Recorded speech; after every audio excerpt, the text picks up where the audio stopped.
So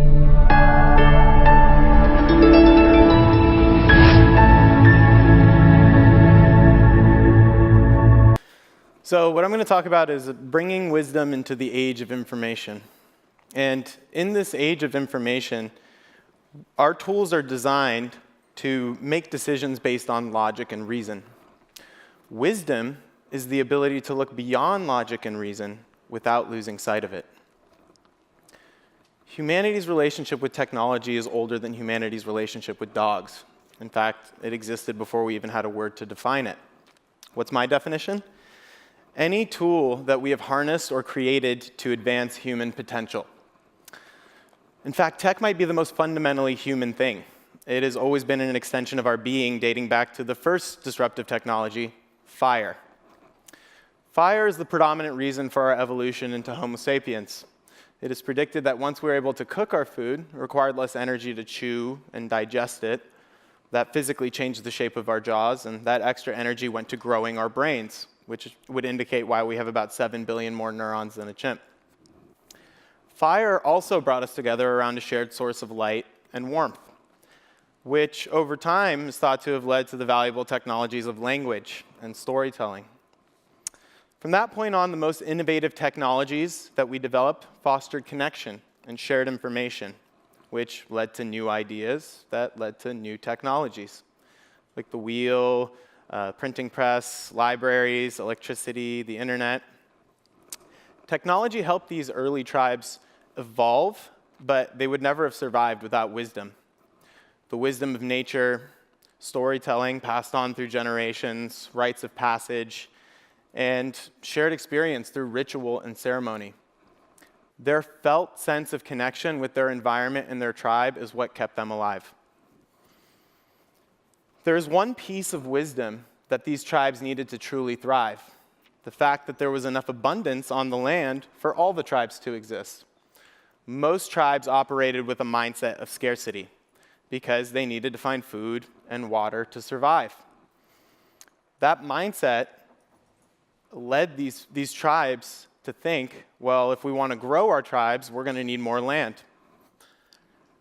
The tribes that operated from a place of abundance either had to shift their mindset to one of scarcity or be wiped out by these tribes with the win-lose, us versus them thinking.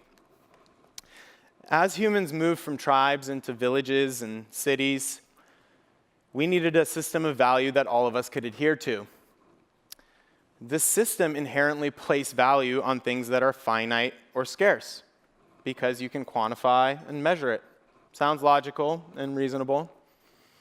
As a result, the technology we developed transitioned more from creating connection to facilitating extraction and use of natural resources. So what are the most valuable things in this system? Gold, diamonds, which are maybe artificially scarce, Bitcoin, and a person's limited attention. But what really are the most valuable things in this life? Air, soil, water, women. Without any of them, we all perish. So fast forward to today. We have tools that monetize our attention by providing some sort of value, typically information and entertainment. In return, we're exposed to about 5,000 advertisements per day. And every ad that you've ever seen, read, or experienced is designed to capture your attention and typically form a memory. The problem is that we have so many distractions that we're saturated with that it's even hard to form a significant memory. So now we have tools that help us store memories, and we just have to remember how to access those memories. Certain technologies are no longer designed to advance human potential. They're really designed for comfort from a pain point. The reason being, you can make products and services out of comfort. It's, again, easy to quantify and measure. And this really creates dependence. Your individual well-being is really difficult to quantify and to scale for that matter. Information in and of itself is also really comfortable. You could consume endless amounts of information and never have to fail. Transformation, on the other hand, is uncomfortable It requires taking that information, figuring out whether or not it serves you, and then integrating it into your life. Technologies like social media, of course, had wonderful intentions by connecting billions of people. In the process, though, it left us devoid of the human connection that we need to not only survive, but ultimately thrive. Unintended consequences that we can now learn how to avoid by using the wisdom we've gained. So what can you do now? In a world operating with a mindset of scarcity, you can operate abundantly. Make sure that you're not just seeking things that you want, or you're told that you want, but truly giving your body and mind what it is that you need. Find tools that can serve your well-being, whether they're digital or physical. Create habits that help you be more of the person that you want to be, even if that might be uncomfortable in the present. Spend more time connecting with people in a human way, and that includes yourself. If you decide to spend your attention on someone, let it be because you truly value them as a person and not because you want something from them. Make sure that you understand what it is that you personally value and find more people who share those values. Don't settle for comfort alone. Find people and spaces that allow you to stretch your comfort zone. Embrace discomfort. A wise anonymous person once said, "The comfort zone is a beautiful place, but nothing ever grows there." So for now, remember this formula. Stress plus rest equals growth. Ultimately, who you are is comprised of where you focus your attention and the memories that you keep.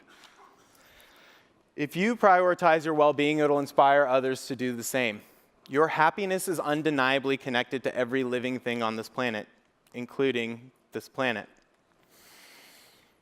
Once there are enough people who are focused on their well-being, capitalism and technology's incentives will shift to support our growth.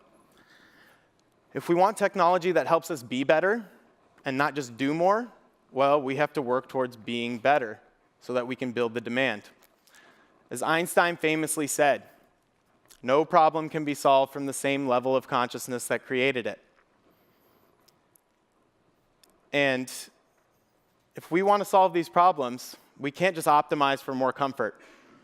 Okay, that sounds illogical to me at this point. So, like all things naturally, the solution has come full circle.